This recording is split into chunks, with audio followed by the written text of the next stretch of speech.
Talk to him. Why? We have a great text relationship. You know it's a better text relationship? What? Talk to him. The brown-haired girl shows the blonde girl text messages and smiles. To Lucas, where you going? History, I sit next to you. Lucas reads Riley's text. So do I. Wink, wink. He's right over there. Lucas sits on a nearby bench. No. Too complicated over there. Lots can go wrong over there. The only thing that can go wrong over here is if we go over there. The blonde girl points toward Lucas. Riley hands her books to the girl and approaches the bench. As Lucas texts, Riley pops up behind the bench. Smiling, she rests her head on the back of the bench and mouths, "Hi." "Hi." "Hello," while Lucas stares at his cell phone. Riley turns to the blonde girl, who mouths words also, "Talk to him." Riley mouths back, "Okay." Then faces the back of Lucas's head and opens her mouth. Lucas types on his phone. Riley glances at the blonde girl, then stands and smells the back of Lucas's neck twice. She turns to the blonde girl, smiles, and throws up both hands. The blonde girl motions for Riley to return. Riley rushes over. The blonde girl hands Riley the books. How'd I do? You smelled him. Yup. You smelled him is what you did. I walk through life the way I walk through life. Can we please talk about this? Walking off, Riley sends a text. The blonde girl reads a text message. Nope. Disney's Girl Meets World. I've been waiting for a day like this to come, struck like lightning. My heart's beating like a drum on the edge of something wonderful. Face to face with changes. What's it all about? Life is crazy, but I know I can work it out. 'Cause I've got you to live it with me. I feel alright. I'm gonna take on the world. Light up the stars. I've got some pages to turn. I'm singing oh oh oh oh oh oh oh. Take on the world. Take on the world. Take on the world. Take on the world. Take on the world. Take on the world. A dark-haired teacher. You guys don't connect with each other. It's like you can't exist without these. A cell phone. You use emoticons rather than emotions. You're an unfeeling generation of zombies. Riley pretends to gnaw on the blonde girl's face. Stop eating her. A black-haired girl walks in. You're late, Miss Mizell. My goldfish died. You see, this is what I'm talking about. Miss Mizell has clearly suffered tragic loss, yet she does not seem in touch with her actual emotions. Excuse me? I am crying my eyes out. I'm going to have to leave class early. The girl leaves. Oh, she actually made it out the door this time. He opens the door. I actually made it out the door this time. The girl returns. Riley smiles. Dad, a Justin deal. Cell phones have been around for like ever. It'll amaze you to know that there was a whole world before you and cell phones. And it'll amaze you to know that I have 394 friends in here. And I'm amazed that you believe that. Riley's dad, Corey, draws a horizontal line on the chalkboard. This is a timeline of all human existence. Starting here The beginning. is everyone who ever lived, laughed, loved, and understood the value of life. The cell phone era, which begins right around here, Near the end. pretty much destroys all that. Way to go, you. Sir, if I may take a different position. Yeah, save me, Mr. Fryer. Do I go too far? Always, sir. I understand your point, but I use my phone to video chat my old friends and to find out what's going on in Texas. Yeah. How else can you keep tabs on all the hoedowns and cattle phantoms? Yeah. It's okay, Riley. I'm unaffected by Maya's views of country life. As my Uncle Buster always says, be like an eagle and soar above the mockingbird. You're the mockingbird. I know. Maya turns to Lucas. It kills me that I can't get to you. Sorry, man. Farkle time, sir? Oh, I love Farkle time. Red-haired Farkle steps to the front of the classroom. With all due respect to history, Mr. Matthews, what's important to our generation will be on this side of the timeline, when Farkle and technology rule.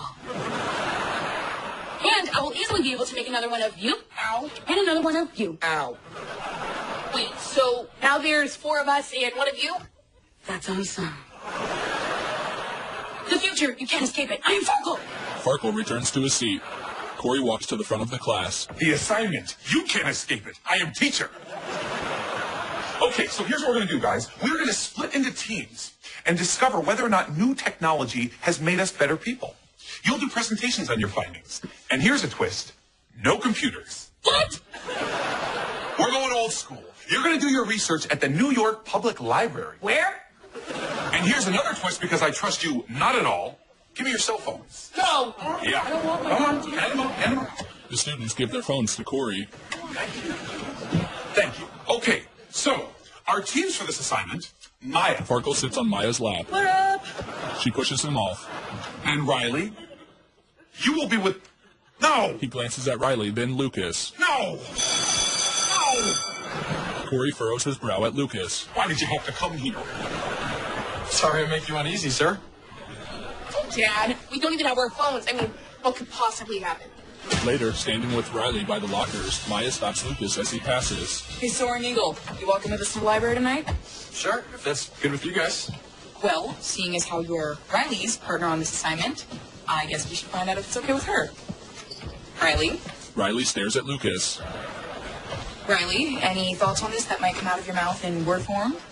No, because you don't have your phone anymore. So what are you going to do to communicate, I wonder? Riley gives 2 thumbs up.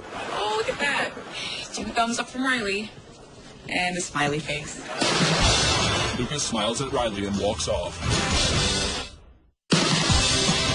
They're with her mom, dad, and younger brother. It was a good day. And then my friends treated me nicely. And then my teacher mentored us. And then I'm growing. And then Jenny Lewis loves me. I think because I'm growing. It wasn't a good day. And then my friend pulled my hair out. And then my teacher took my phone away. Then my teacher was also my father. At least you're growing. Honey, please don't come apart. Look at this as a beautiful opportunity to spend time with your family. Riley smiles at her brother. Hello, Riley. How you doing? Want to hear about my day? It was a good day. Mom! Forgive her, Augie. She misses her telephone. Well, then she can have mine. Augie hands Riley his plastic toy phone. The cow goes. She gives it back. I'm not gonna make it. That's what your father thinks. She can't. Honey, please don't make your father right. It's no good for any of us when your father is right. She's right. Why are you really doing this? Because I want you and your friends to become human beings. And I believe that by doing this, you guys can learn to become real human beings. Hey, Lucas, it's Maya. Except her. You know what? I am going to do this. Riley leaves the table. I can get through this whole thing without making a text or a call. She presses the intercom button. Come on up. Of course you can, sweetheart. And you know what? You're already a wonderful human being, but every so often little tests like this are going to come up. Why? Because it's your father's job to give you little tests. And maybe along the way, you guys are going to learn a little bit more about yourselves. Maya walks in. Yeah, like I've learned that I'm actually really okay with all of this. You don't miss your phone, Maya? I was the only one in class without a smartphone anyway, and now I kind of feel like everybody's even. Sparkle, be ready in a minute. And Lucas. Ready now. Riley dashes out. Maya follows her. Did you see that? You know what that was? That was boys. Too soon for boys. Not ready for boys. I don't want boys. We just gonna accept boys? It happened. She's gone. She was nice. We had fun, but we still have him. You want a color? Color! Of course you do. Let's color for the rest of our lives. Augie's mom gives him crayons while Corey clears the table. Will I be getting a real cell phone someday? Someday. Dominic Falcone has a real cell phone. Would you rather have a real cell phone or would you rather color with us? Color with you. Does that get me a cell phone? Not too much longer with this one either. Well, you'll always have me. Yeah. Corey furrows his brow. Later, Riley ambles into the New York Public Library with Maya, Lucas, and Farkle.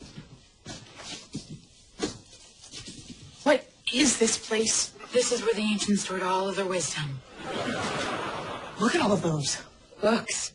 Look. Lucas blows dust off a book. Tales of human interaction. We'll take it. Thanks. Quick draw. Do whatever you do with that. You mean read? Chapter 1. Oh, I'm bored out of my mind. Let's go to a movie. A bespectacled woman shushes them. There's one of those ancients now. They approach the librarian. Oh, wonderful. generous gatekeeper of the knowledge. We are travelers from another time and place. 7th grade middle school. We wish to partake of this information in our great hall of wisdom. Do you rent phones? There's no one here but us. Why do we have to shush? Let me handle this, Maya. She obviously likes it quiet. Hello, book lady. Well, hello. And who might you be? I might be Farkle. Would you do me a favor, Farkle? Oh, you know I will. Why don't you go over there and... Shh. Well, that's disappointing. Maya pulls Farkle over to a table. Riley stands with Lucas. So... Yeah. Uh-huh. This chapter is called Disconnect to Connect. Not until we put down our phones, switch off our computers, and look in each other's eyes will we be able to touch each other's hearts. Yeah, like that's gonna work on anybody. Riley and Lucas turn to each other and lock eyes. People used to need places like this. Now we can hold everything that's here in a little device we can put in our pockets. I don't even need to look out this window to know what phase the moon is in or where the stars are. Yeah, well, I don't have a phone like that. I just have the actual sky. Oh, I'm so sorry for you. You're at a real disadvantage. That can be the basis of our presentation, okay? Want to read back the notes? What notes? You weren't taking notes? No.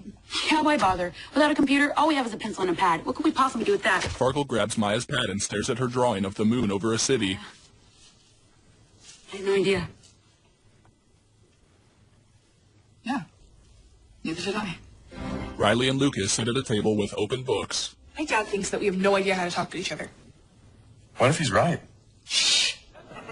But we're not saying anything. I know. Then why are you shushing us? Because I can't take it anymore. You guys are hopeless. Come here. Riley steps over to the librarian. Couple of sweet kids like you, and you sit there like a couple of lumps. You're a disgrace to every single story on these shelves. Okay, so what do I say to him? Look around. Nothing here but books about boys and girls and men and women and what they say to each other. Open any one of them and you... Nope, not that one. Oh, boy, not that one. Look, all of these books have one thing in common. What's that? They start on page 1, and each page you turn brings you deeper into the story. What's your name? Riley? What's his name? Lucas? You like a good story, Riley? Then start at the beginning. Riley walks over to Lucas. Hi. Hi. She sits beside him. By the window, Maya reads to Farkle. Because it's not until you've really looked at each other and made a human connection that you can even begin to know each other. Look at my eyes. No. Look at my eyes. No. Look at my eyes. No. Lucas and Riley talk. I guess the thing I miss most about Texas are the pets I used to have. I had a hamster. I had 24 horses. You win. Tell me about them. One day, after school, Sophia was foaling. That means she was giving birth, right? Not too bad, city girl. And there was no one there. So I called Dr. Colondo, and he talked me through it. Anyway, that was all. More. Did you know that a baby horse stands in the first hour after it's born? Really? I'd like to have been there for that. The coolest thing I've ever seen. And I was a part of it. Riley, Lucas? I've never told this to anybody before. Yeah? I think someday I might like to be a veterinarian. That's cool too. I delivered this beautiful palomino. I'd show you her picture, but I don't have my phone. That's okay, just keep talking. Riley rests her head in her hand and smiles at Lucas. Nearby, Maya reads. There is no connection you can make with any screen that compares to the moment you understand only human beings have souls. I have a soul. No. I do. No. I do. No. At home, Augie sits on Corey's lap. I colored a new picture. Stay like this forever. Would you please? That'd be great. The picture's over there. On a wall, 3 stick figures. Mommy, Daddy, Augie, and no Riley. Augie, I don't know if you It's should... beautiful. I think that's what you're supposed to do. I have no idea. And look at the refrigerator. A new one? That's It's a trip to the Jersey Shore. It's beautiful. It's beautiful. I think that's what you're supposed to do. Augie leaves the room. Riley returns home. She gazes off and smiles. Her mom cleans the refrigerator door. Corey squints at Riley. How was your night, Riley? Thank you for sending us to the library. Really? Yes. Lucas and I did really well on the assignment. I think that we connected. What do you mean connected? What are you talking about? How did you connect? We talked about stuff that was important to us. Too important to text. Did you know that when you listen to someone, they'll tell you stuff? Oh boy. Friends talk to each other, but real friends listen. Maya knows how to draw, and I know how to be a real friend. You're a good teacher, Dad. You can keep my phone as long as you want. Riley hugs her dad. As she skips to her room, her mom approaches Corey. Congratulations, Corey. What did I do? You just taught our daughter how to feel. I did that? You did. I didn't mean to do that. Well, you did. She has feelings now? Mm-hmm. How many? All of them. Well, put them back. We can't do that. I have a way. There's no way. I have a way. In class, Here you go. Take your phone. Take it now. Very good. Here's your phone. Good. Great. Nobody talks to nobody. No more feelings. Thank you. Okay, guys, the great technology debate. Let's boot it up. Riley, Maya, Farkle, and Lucas stand at the front of the classroom. I have always believed technology would help us fulfill our potential as a species. But when Farkle does rule the world, no matter what devices we come up with, we should also never forget what we can do with a pencil, a piece of paper, and our own imaginations. Farkle shows Maya's drawing to the class. I've been keeping this in my pocket where my phone used to be. I keep looking at it. I'm fine. Thanks, Farkle. Look at my eyes. Ew. I thought my whole life was in my phone. But it turns out that I don't really have any friends in here. And you don't need your phone to connect with your real friends. Allow us to demonstrate. Lucas and Riley face each other. Hi. Hi. They face the class.